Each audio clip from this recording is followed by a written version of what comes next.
اللہ کے بندے الحمدللہ وکفا وسلام علی عبادہ الذین اصطفی اما بعد۔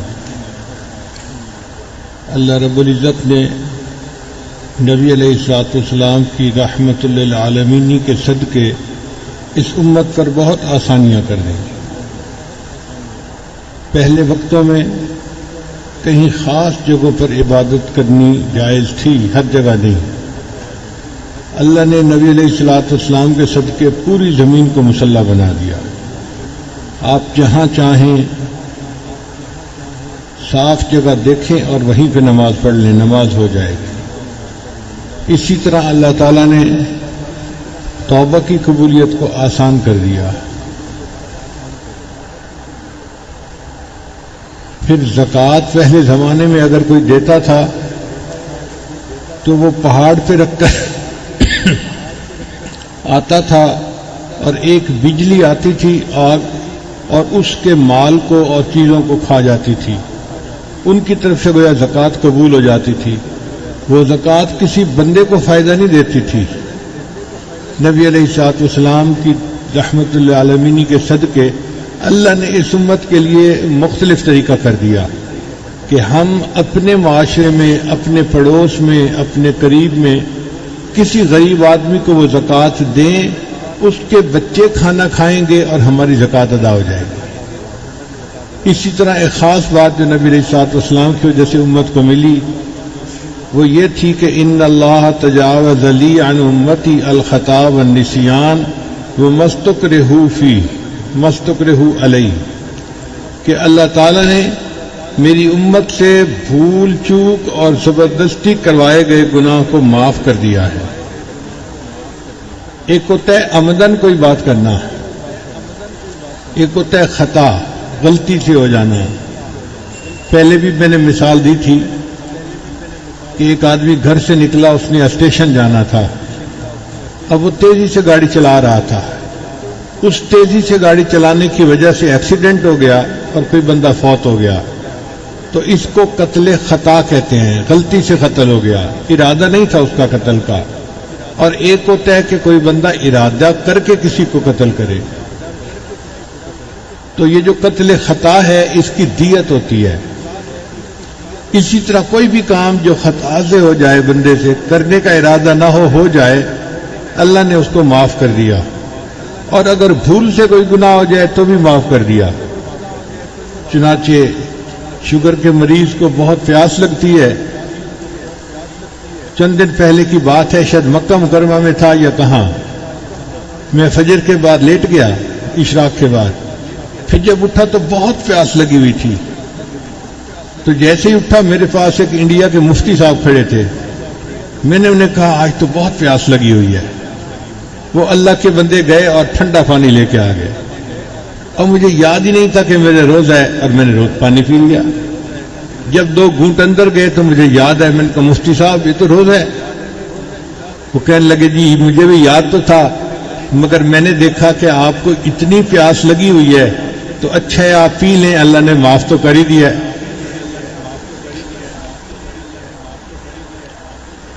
تو نسیان کی وجہ سے کوئی گناہ ہو جائے تو اللہ نے معاف کر دیا، وہ مستکرہوا علیہ، اور اگر کوئی زبردستی کسی سے گناہ کروائے تو وہ بھی معاف۔ مثال کے طور پہ کوئی مسلمان کافروں کے ہاں گرفتار ہو گیا، اب وہ کافر اس کی زبان سے الٹی سیدھی باتیں نکلواتے ہیں اور اس کو مجبوراً نکالنی پڑتی ہیں، یہ جو مجبوراً اس سے گناہ ہو رہے ہیں اللہ نے ان کو بھی معاف کر دیا۔ اللہ فرماتے ہیں الا من اکرہ وقلبہ مطمئن بالایمان، اور اس بندے کو اگر مجبور کر دیا گناہ کے لیے جبکہ اس کا دل ایمان کے اوپر جمع ہوا ہے، اللہ اس گناہ کو بھی معاف فرما دیں گے۔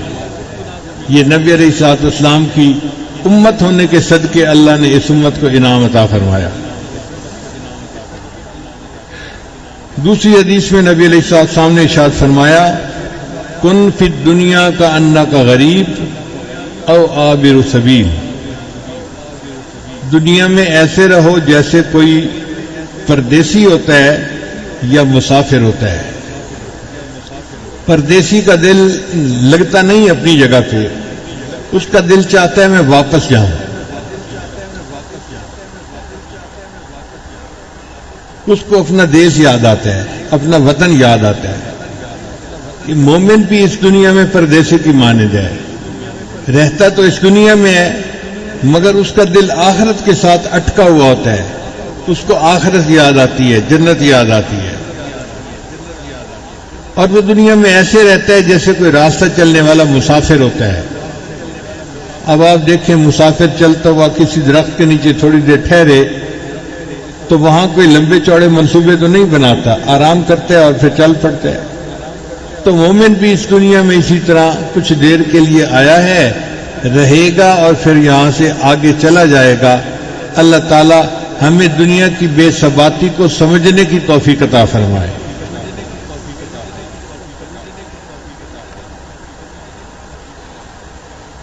ایک اور حدیث مبارکہ نبی علیہ السلام نے ارشاد فرمایا ان رسول اللہ صلی اللہ علیہ وسلم قال لا ضرر ولا ضرار، نہ نقصان ہے اور نہ نقصان کا بدلہ. عیسائیوں میں اللہ تعالیٰ نے حکم یہ دیا کہ اگر کوئی تم پھر زیادتی کرے تو تم اسے معاف کر دو. چنانچہ عیسیٰ علیہ السلام بہت نرم مزاج کے تھے تو وہ بھی معاف کر دیتے تھے اور ان کی امت کو بھی معاف کرنے کا حکم دیا گیا. ان کے ایک ہے پہاڑی کا وعد بائبل میں ہے، اس کو ان کے جو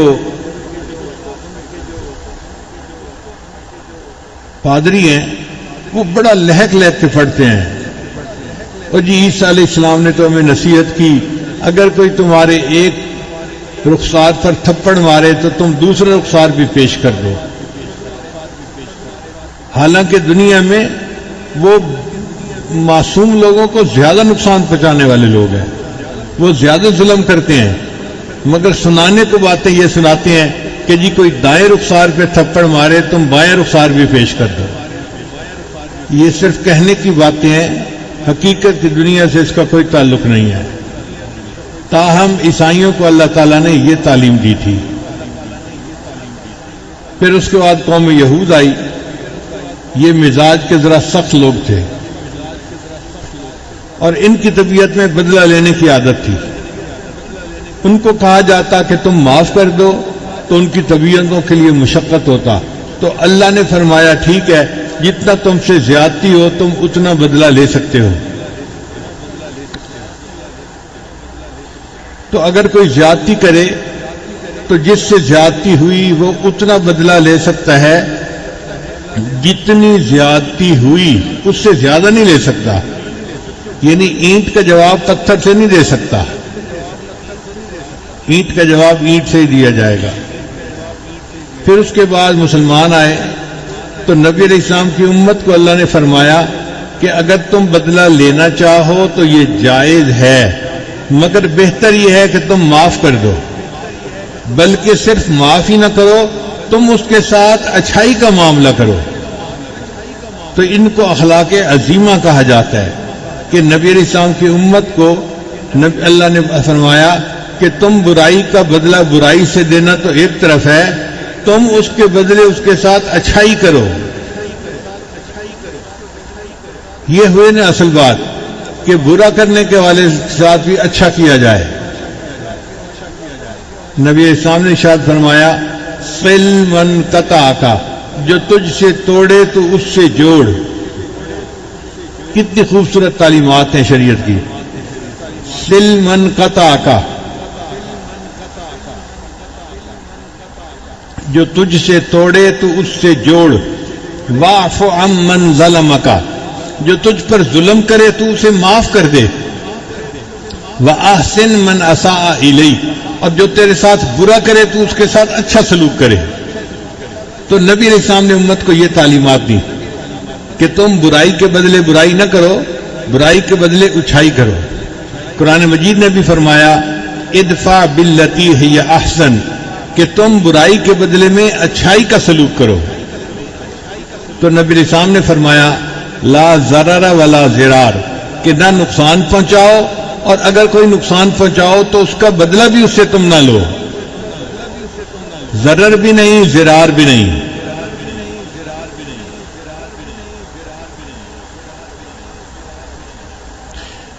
چنانچہ مشائخ کی زندگیوں میں دیکھیں تو وہ برائی کے بدلے میں اچھائی کیا کرتے تھے۔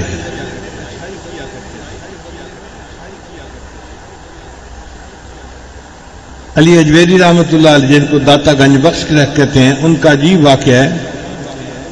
ایک مرتبہ وہ کشتی میں تھے تو کشتی کے بچے ان کے ساتھ کچھ بدتمیزی کرنے لگ گئے اور وہ خاموشی سے بیٹھے اللہ کو یاد کرتے رہے۔ جب زیادہ طوفان بدتمیزی ہوا تو جو مسافرین تھے، مرد عورتیں، وہ بچوں کی حرکت پہ ہنسنے لگ گئے۔ اب ساری کشتی ان سے مذاق کر رہی ہے اور وہ آرام سے اللہ کی یاد میں بیٹھے ہوئے ہیں۔ تو اللہ رب العزت کو جلال آیا، اللہ نے الہام فرمایا کہ میرے بندے، یہ ساری کشتی کے مسافر تیرے ساتھ اتنی بدتمیزی کر رہے ہیں اور تو آرام سے بیٹھا میری یاد میں لگا ہوا ہے، اتنا تیرا صبر، اگر تو کہے تو میں اس کشتی کو الٹ دوں، اگر تو کہے تو میں اس کشتی کو الٹ دوں۔ جیسے یہ الہام ہوا نا کہ میرے بندے اگر تو کہے تو میں کشتی کو الٹ دوں، تو اللہ حجویری رحمۃ اللہ نے ہاتھ اٹھا کے دعا مانگی، اے اللہ اگر آپ الٹنا ہی چاہتے ہیں اس کشتی کے مسافروں کے دلوں کی کشتی کو الٹ دیجیے۔ دعا قبول ہو گئی، اور کہتے ہیں کہ اس کشتی میں جتنے مسافر تھے ان سب کو اللہ نے موت سے پہلے ولایت کا مقام عطا فرما دیا۔ مسافرین تو ان کے ساتھ مذاق اڑا رہے تھے اور وہ ان کے لیے ہدایت کی دعا مانگ رہے تھے۔ یہ ہوتا ہے برائی کے بدلے میں اچھائی۔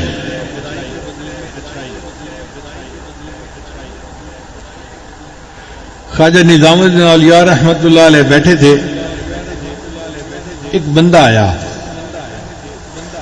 حضرت فلاں بندے نے مجھے بہت تنگ کیا ہوا ہے، اس نے تو میرا جینا حرام کیا ہوا ہے، ہر وقت میرے راستے میں کانٹے بچھاتا رہتا ہے۔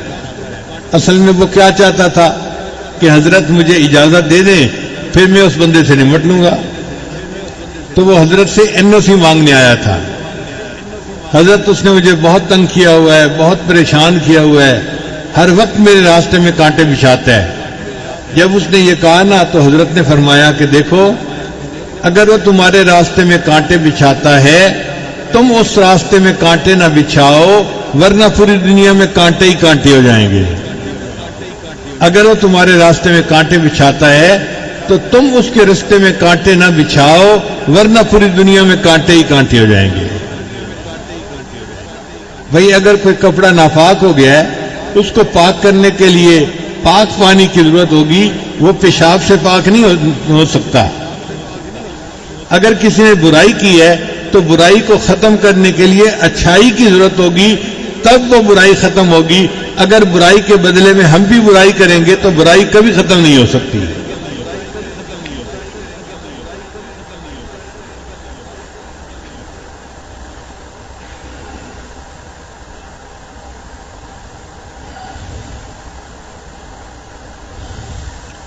کسی نے کہا کہ پھول اس آدمی کے ہاتھ کو بھی خوشبودار بنا دیتا ہے جو ہاتھ اس پھول کو مسل دیتا ہے۔ پھول اس ہاتھ کو بھی خوشبودار بنا دیتا ہے جو ہاتھ اس پھول کو مسل دیتا ہے۔ تو مومن کو بھی ایسے ہی بن کے رہنا چاہیے کہ برا کرنے والے کے ساتھ اچھائی کا معاملہ کرے، پھر اللہ تعالیٰ برائی کو ختم کر دیں گے اور وہ برا بندہ اس بندے کا دوست بن جائے گا۔ وَإِذَا الَّذِي بَيْنَكَ وَبَيْنَهُ عَدَاوَةٌ كَأَنَّهُ وَلِيٌّ حَمِيمٌ، پکا دوست بن جائے گا۔ امام اعظم ابو حنیفہ رحمۃ اللہ علیہ تشریف لے جا رہے تھے، آپ کا ایک مخالف کہیں آ گیا، اس نے سوچا اچھا موقع ہے، حضرت اکیلے ہیں تو آج میں دل کی بھڑاس نکال لوں، چنانچہ اس نے سنانی شروع کر دی۔ ابو حنیفہ آپ ایسے ہیں، ایسے ہیں، ایسے ہیں۔ حضرت سنتے بھی رہے، چلتے بھی رہے۔ پھر ایک جگہ بستی قریب آئی تو حضرت رک گئے، وہ حیران ہوا، اس نے پوچھا حضرت یہاں رک کیوں گئے، آگے کیوں نہیں چل رہے؟ حضرت نے فرمایا بھئی آگے بستی میں میرے سینکڑوں شاگرد ہیں، اگر انہوں نے محسوس کر لیا نا کہ تم میرے ساتھ بدتمیزی سے بول رہا ہے تو وہ تیری ٹھکائی کریں گے، تجھے تکلیف پہنچائیں گے، تو میں رک گیا کہ تو نے جو کہنا ہے کہہ لے، میں پھر بستی میں جاؤں گا۔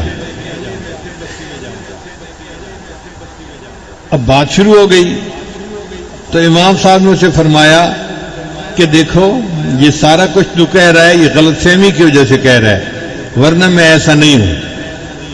پھر آپ نے فرمایا کہ دیکھو اگر میں بستی کے لوگوں کو بتاؤں نا کہ تم نے میرے ساتھ ایسی بدتمیزی کی تو وہ تمہارا بدلہ ٹکا کے لیں گے، مگر میں ان لوگوں کو نہیں بتاؤں گا۔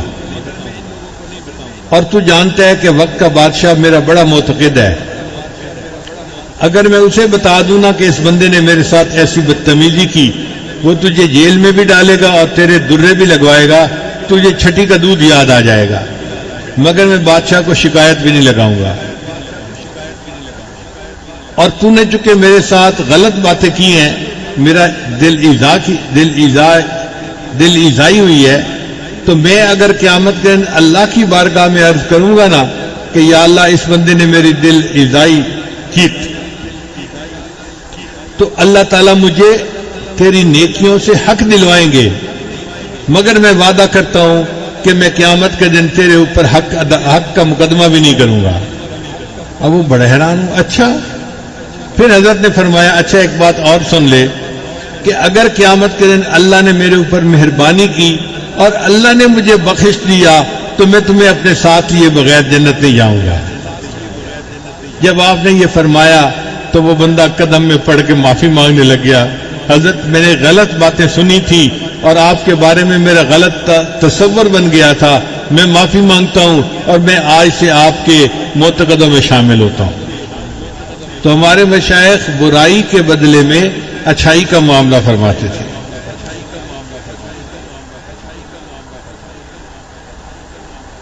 اور یہ برائی کے بدلے میں اچھائی کوئی اتنی بہت بڑی بات نہیں ہے، کوئی بندہ یہ نہ سوچے کہ پتہ نہیں کون سی فرشتوں والی صفت آ گئی، یہ قانون قدرت ہے۔ چنانچہ ایک مرتبہ حضرت سری سکتی رحمت اللہ علیہ جا رہے تھے، تھک گئے اور انہوں نے سوچا کہ میں کچھ آرام کر لیتا ہوں، قیلولہ کر لیتا ہوں، تو ایک درخت کے سائے میں وہ لیٹ گئے۔ جب سو کے اٹھے تو انہیں آواز رہی تھی یا سری کن مثلی، تو بڑے حیران ہوئے یہ آواز کہاں سے آ رہی ہے۔ ذرا غور کیا تو درخت میں سے آواز آ رہی تھی، درخت ان کو پکار رہا تھا یا سری کن مثلی، اے سری تو میرے جیسا ہو جا۔ تو سری رحمت اللہ علیہ نے پوچھا کیف اکون مثلک، میں تیرے جیسا کیسے ہو سکتا ہوں؟ اس درخت نے کہا ان الذین یرموننی بالاحجار فارموہم بالاسمار، سری لوگ مجھے پتھر مارتے ہیں اور جو پتھر مارتے ہیں میں ان کی طرف اپنے پھل لوٹاتا ہوں۔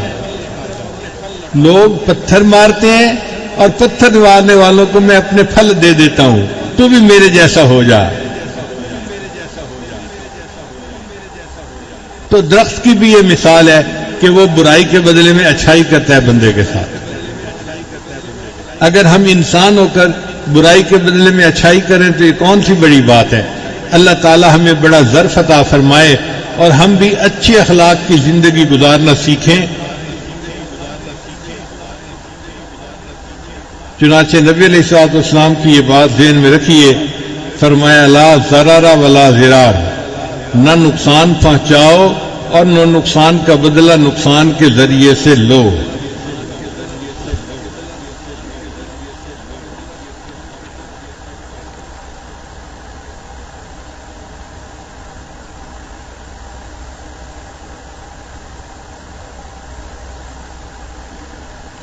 ابن عباس روایت کرتے ہیں ان رسول اللہ صلی اللہ علیہ وسلم قال کہ نبی علیہ السلام نے ارشاد فرمایا لو یؤتی الناس بدعواہم لادعا رجال اموال قوم ودماءہم، اگر لوگوں کو ان کے دعوے کے مطابق دے دیا جائے تو لوگ دوسرے آدمیوں کے خون اور اموال کا بھی دعویٰ کریں گے۔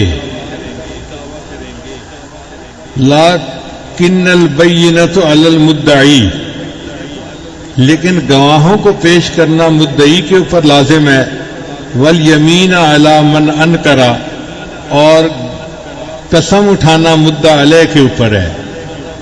یعنی دو آدمیوں کے درمیان کوئی جھگڑا پیش ہو گیا، اب جس نے دعویٰ کیا اس کو مدعی کہتے ہیں، تو اگر کوئی مدعی آیا ہے تو مدعی کے ذمے ہے کہ وہ گواہ بھی پیش کرے، اور اگر وہ کہے جی کہ میرے پاس گواہ تو نہیں، تو پھر جس پر دعویٰ کیا گیا ہے اس سے قسم لی جائے گی کہ قسم اٹھاؤ یہ بات ٹھیک ہے یا نہیں۔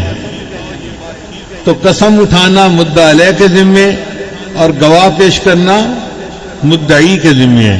یہ نبی علیہ السلام نے ایک ایسا اصول بتایا کہ دنیا کی تمام عدالتوں کے فیصلے آج انہی اصولوں کے اوپر ہوتے ہیں۔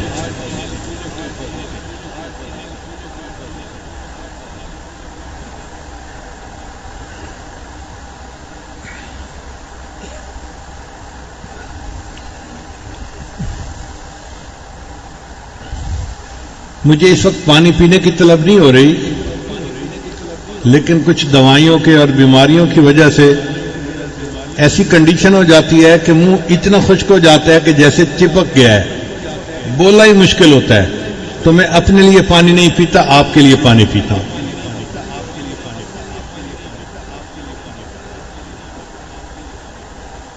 قال رسول اللہ صلی اللہ علیہ وسلم، ابو ہریرہ نے روایت کرتے ہیں کہ نبی السلام نے ارشاد فرمایا، لا تحاسدوا، تم آپس میں حسد بھی نہ کرو، ولا تناجشوا،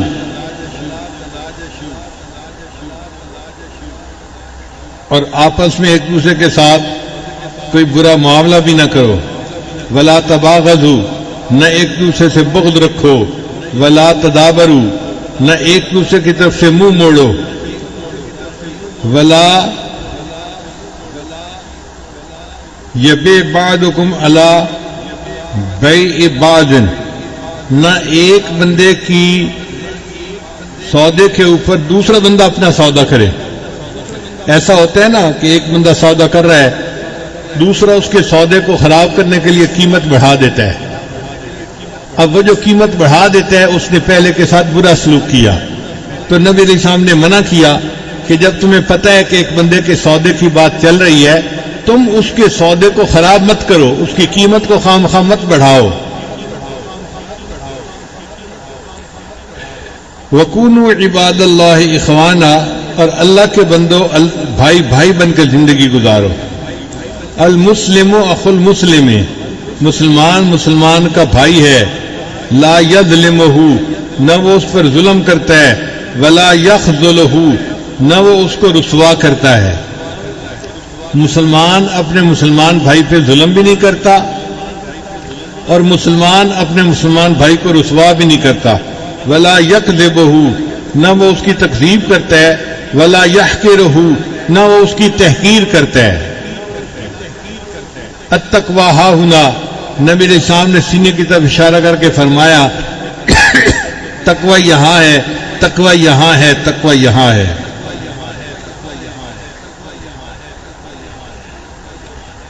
پھر نبی علیہ السلام نے فرمایا، بحسب امرئ من الشر ان یحقر اخاہ المسلم، بندے کے لیے یہ برائی کافی ہے کہ وہ اپنے مسلمان بھائی کی تحقیر کرے۔ مسلمان بندے کے لیے یہ برا شر کافی ہے کہ وہ اپنے مسلمان بھائی کی تحقیر کرے۔ کل المسلم علی المسلم حرام دمہ و مالہ و عرضہ، ہر مسلمان پر دوسرے مسلمان کا خون، اس کا مال اور اس کی عزت حرام ہے۔ یعنی کوئی دوسرے کے جان کو بھی نقصان نہیں پہنچا سکتا، اور مال کو بھی نقصان نہیں پہنچا سکتا، اور عزت آبرو کو بھی نقصان نہیں پہنچا سکتا۔ آپ دیکھیے ایک حدیث مبارکہ میں نبی علیہ السلام نے معاشرے میں زندہ رہنے کے کتنے اچھے اصول بتا دیے ہیں۔ حسد اس لیے ہوتا ہے کہ بندہ اللہ کی تقسیم پہ راضی نہیں ہوتا، فلاں کو کیوں مل گیا، اس سے برداشت نہیں ہوتا۔ تو اللہ تعالیٰ کی تقسیم پہ راضی نہ ہونے کا نام حسد ہے۔ اور حسد میں جو ہوتا ہے بندہ وہ اپنی آگ میں خود جل رہا ہوتا ہے، دوسرے کا نقصان نہیں پہنچا رہا ہوتا. کسی نے کیا اچھا شعر کہا، حسد کی آگ میں کیوں جل رہے ہو، حسد کی آگ میں کیوں جل رہے ہو، کفے افسوس تم کیوں مل رہے ہو، خدا کے فیصلوں پہ کیوں ہو ناراض، جہنم کی طرف کیوں چل رہے ہو. اللہ تعالیٰ ہمیں خدا کے فیصلوں پہ راضی ہونے کی توفیق عطا فرمائے اور حسد سے اللہ ہماری نجات عطا فرمائے.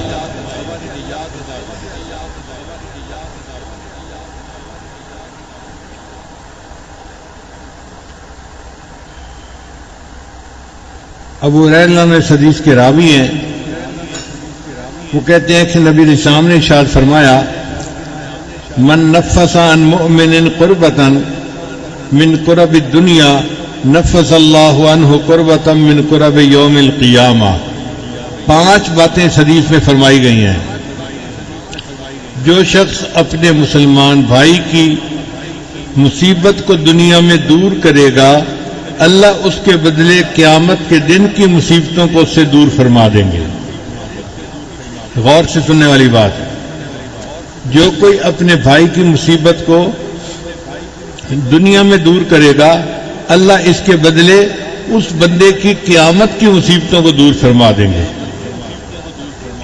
وَمَن يَسَّرَ عَلَى مُعْسِرٍ يَسَّرَ اللَّهُ عَلَيْهِ فِي الدُّنْيَا وَالْآخِرَةِ. اور جو بندہ کسی تنگ دست کی تنگ دستی کو آسان کر دے گا، مثال کے طور پہ قرضہ دیا، اب دوسرا بندہ ادا نہیں کر سکتا، تو یہ اس کو تنگ نہ کرے، تھوڑا اور ڈھیل دے دے. اچھا بھائی 1 مہینے میں ادا نہیں کر سکتے تو 2 مہینے میں دے دو، 3 مہینے میں دے دو، 4 مہینے میں دے دو. اگر یہ اس کے اوپر آسانی کر دے گا، اللہ اس کے بدلے قیامت کے دن اس بندے پر آسانیاں فرما دیں گے. پھر تیسری بات، وَمَن سَتَرَ مُسْلِمًا سَتَرَهُ اللَّهُ فِي الدُّنْيَا وَالْآخِرَةِ. جو دنیا میں کسی مسلمان کی پردہ پوشی کرے گا، اللہ اس کے بدلے آخرت میں اس بندے کے گناہوں پر پردہ پوشی فرمائیں گے. پھر چوتھی بات نبی رسول نے فرمائی کہ وَاللَّهُ فِي عَوْنِ الْعَبْدِ مَا كَانَ الْعَبْدُ فِي عَوْنِ أَخِيهِ. کہ اللہ بندے کی مدد میں رہتا ہے جب تک بندہ اپنے بھائی کی مدد میں رہتا ہے. یعنی بندہ اپنے بھائی کے کام میں اس کی مدد کر رہا ہوتا ہے، اور اس کے بدلے اللہ اس بندے کے کام کو سنوارنے میں، اس کے کام میں مصروف ہوتے ہیں. وَمَن سَلَكَ طَرِيقًا يَلْتَمِسُ فِيهِ عِلْمًا. اور جو بندہ کسی راستے پر چلا تاکہ علم حاصل کرے، سہل اللہ لہ بہ طریقا الی الجنہ. اللہ اس کے بدلے اس کا جنت میں جانے کا راستہ آسان فرما دیں گے. جو علم حاصل کرنے کے لیے دنیا میں چلے گا مدارس کی جانب، مساجد کی جانب، اس کے بدلے اللہ اس کا جنت میں جانے کا راستہ آسان فرما دیں گے. وَمَجْتَمَعَ قَوْمٌ فِي بَيْتٍ. اور لوگ کسی گھر کے اندر جمع نہیں ہوتے، من بیوت اللہ، اللہ کے گھروں میں سے، یتلون کتاب اللہ، کہ جہاں وہ اللہ کی کتاب پڑھتے ہیں، وَيَتَدَارَسُونَهُ فِيمَا بَيْنَهُمْ. اور ایک دوسرے کو وہ پڑھتے پڑھاتے ہیں. إِلَّا نَزَلَتْ عَلَيْهِمُ السَّكِينَةُ. مگر ان کے اوپر رحمت نازل ہوتی ہے. وَغَشِيَهُمُ الرَّحْمَةُ. اور رحمت ان کو ڈھانپ لیتی ہے. وَذَكَرَهُمُ اللَّهُ فِي مَنْ عِنْدَهُ. اور اللہ فرشتوں کے درمیان ان کا تذکرہ فرماتے ہیں.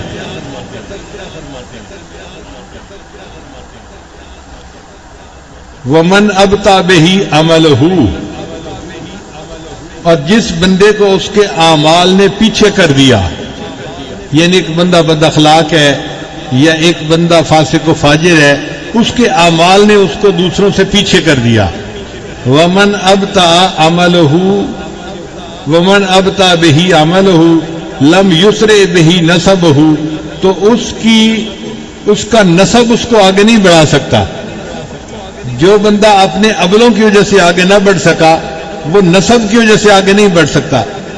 یعنی ایک بندہ عمل تو کرتا نہیں، نیکی تو کرتا نہیں، اور پھر کہ جی میں تو بڑے مفتی کا بیٹا ہوں، عالم کا بیٹا ہوں، شیخ کا بیٹا ہوں، میرا تو نسب بڑا اونچا ہے، اس کا نسب اس کو آگے نہیں بڑھا سکتا، اس کو نیکی آگے بڑھا سکتی ہے۔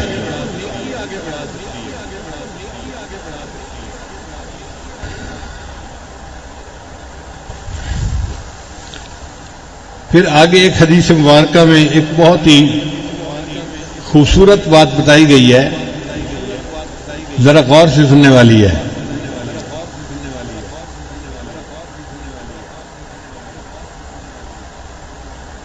نبی علیہ السلام فرماتے ہیں کہ اللہ تعالیٰ نے یہ بات ارشاد فرمائی، یعنی یہ حدیث قدسی ہے، اللہ کا قول ہے جس کو نبی علیہ السلام آگے بتا رہے ہیں۔ ان اللہ کتب الحسنات والسیئات، اللہ تعالیٰ نے نیکیاں اور برائیاں لکھ دی ہیں۔ ثم بین ذالک، پھر ان کو واضح فرما دیا ہے۔ فمن ہم بحسنۃ فلم یعملها کتبها اللہ عنده حسنۃ کاملہ، جس بندے نے نیکی کا ارادہ کیا مگر وہ نیکی کر نہیں سکا تو ارادہ کرنے پر اس کے لیے کامل نیکی کا اجر لکھ دیا جاتا ہے۔ مثلاً بندے نے ارادہ کیا تھا میں آج رات اٹھ کے تہجد پڑھوں گا، لیکن آنکھ نہیں کھلی، نہیں پڑھی تہجد اس نے، تو چونکہ ارادہ نیکی کے کرنے کا تھا تو ارادے پر اللہ نے اس کے لیے کامل نیکی لکھ دی۔ وَإِنْ حَمَّ بِهَا فَعَمِلَهَا، اور اگر اس نے نیکی کا ارادہ کیا اور اس کو کر بھی لیا، كَتَبَهَا اللَّهُ عِنْدَهُ عَشْرَ حَسَنَاتٍ إِلَى 700 ضعف إِلَى أَضْعَافٍ كَثِيرَةٍ، تو اس نیکی کو کرنے پر اللہ اس کے لیے 10 نیکیاں، 70 نیکیاں، 700 نیکیاں یا اس سے بھی زیادہ نیکیاں اللہ لکھ دیتے ہیں۔ ایک نیکی کا ارادہ کیا تھا، اگر اس نیکی کو کر لیا تو اللہ ایک نیکی نہیں لکھتے، اللہ پھر کم از کم 10 نیکیاں یا 70 نیکیاں یا پھر 70 کی 700 یا 700 سے بھی کئی گنا زیادہ نیکیاں اس کے لیے لکھ دیتے ہیں۔ وَإِنْ هَمَّ بِسَيِّئَةٍ، اور اگر اس نے ارادہ کیا گناہ کرنے کا، فَلَمْ يَعْمَلْهَا، لیکن اس نے گناہ کیا نہیں، كَتَبَهَا اللَّهُ عِنْدَهُ حَسَنَةٌ كَامِلَةٌ، اللہ اس کے بدلے اس کے لیے نیکی لکھ دیتے ہیں۔ اب یہ کتنی عجیب بات ہے، ارادہ گناہ کا کیا تھا، کر نہ سکا، اللہ اس کو نیکی لکھ دیتے ہیں۔ کیوں نیکی لکھتے ہیں؟ کہ ارادہ گناہ کا تھا مگر کیا نہیں، تو نہ کرنے کی وجہ سے اس کو نیکی عطا کی جاتی ہے۔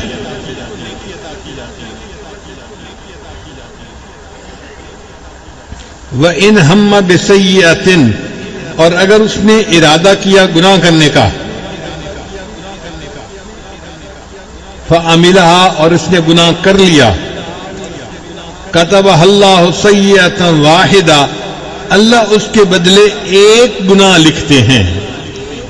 گناہ کا ارادہ کیا اور کر لیا تو ایک گناہ کا نیکی کا ارادہ کیا اور کر لیا تو 700 بلکہ اس سے بھی کئی گنا زیادہ نیکیاں اللہ لکھ دیتے ہیں۔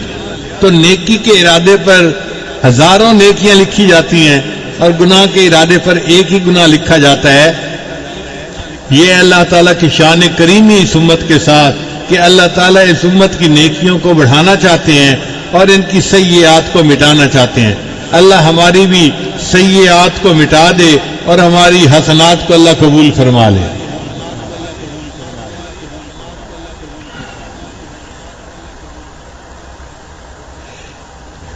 یہ سید ابو سعید خدری رضی اللہ عنہ سے منقول ہے، وہ کہتے ہیں کہ نبی علیہ الصلوۃ والسلام نے ارشاد فرمایا، من رعا منکم منکرن فلیغیرہ بیدہ، تم میں سے جو آدمی حرام کام ہوتا ہوا دیکھے تو اپنے ہاتھ سے اس کو بدل دے۔ فإن لم یستطع فبلسانہ، اور اگر اس کے اندر اتنی طاقت نہیں تو زبان سے ہی اس کو منع کر دے۔ فإن لم یستطع فبقلبہ، اور اگر اتنی بھی طاقت نہیں تو دل میں اس کو برا جانے۔ ذالک اضعف الایمان، یہ ایمان کا سب سے کم درجہ ہے۔ اب عام زندگی میں مثال کیسی ہے ایک بچی کی شادی ہوئی، بچی عالمہ تھی، نیک تھی، سسرال جو ملے وہ عام دنیا دار لوگ تھے، اب وہ گھر میں ٹی وی چلاتے ہیں۔ اب اس بچی کے سامنے ٹی وی چل رہا ہے، اگر اس کی گھر میں اتنی قدر ہے تو یہ ٹی وی کو جا کے بند کر سکتی ہے، تو پہلا درجہ یہ ہے کہ بند کر دے، اور اگر اس کی اتنی طاقت نہیں، ابھی گھر میں سیٹ ہی نہیں ہوئی، سسرال والے کوآپریٹ نہیں کرتے، تو فبلسان ہی، تو زبان سے ان کو بتا دے کہ جی یہ ٹی وی حرام ہے، اس کو چلانا نہیں چاہیے۔ اور اگر وہ اتنا بھی نہیں کر سکتی تو شریعت کہتی ہے فبقلبہ ہی، اپنے دل میں اس کو برا جانے، یہ بھی ایمان کا آخری درجہ ہوگا۔ اس بچی پہ گناہ نہیں ہوگا، گھر میں اگرچہ ٹی وی چل رہا ہے، اس لیے کہ وہ اپنے دل میں اس کو برا سمجھ رہی ہے، وہ اس میں شامل نہیں ہے۔ سبحان اللہ، ہمارے لیے اللہ تعالیٰ نے کیسے آسانیاں فرما دی۔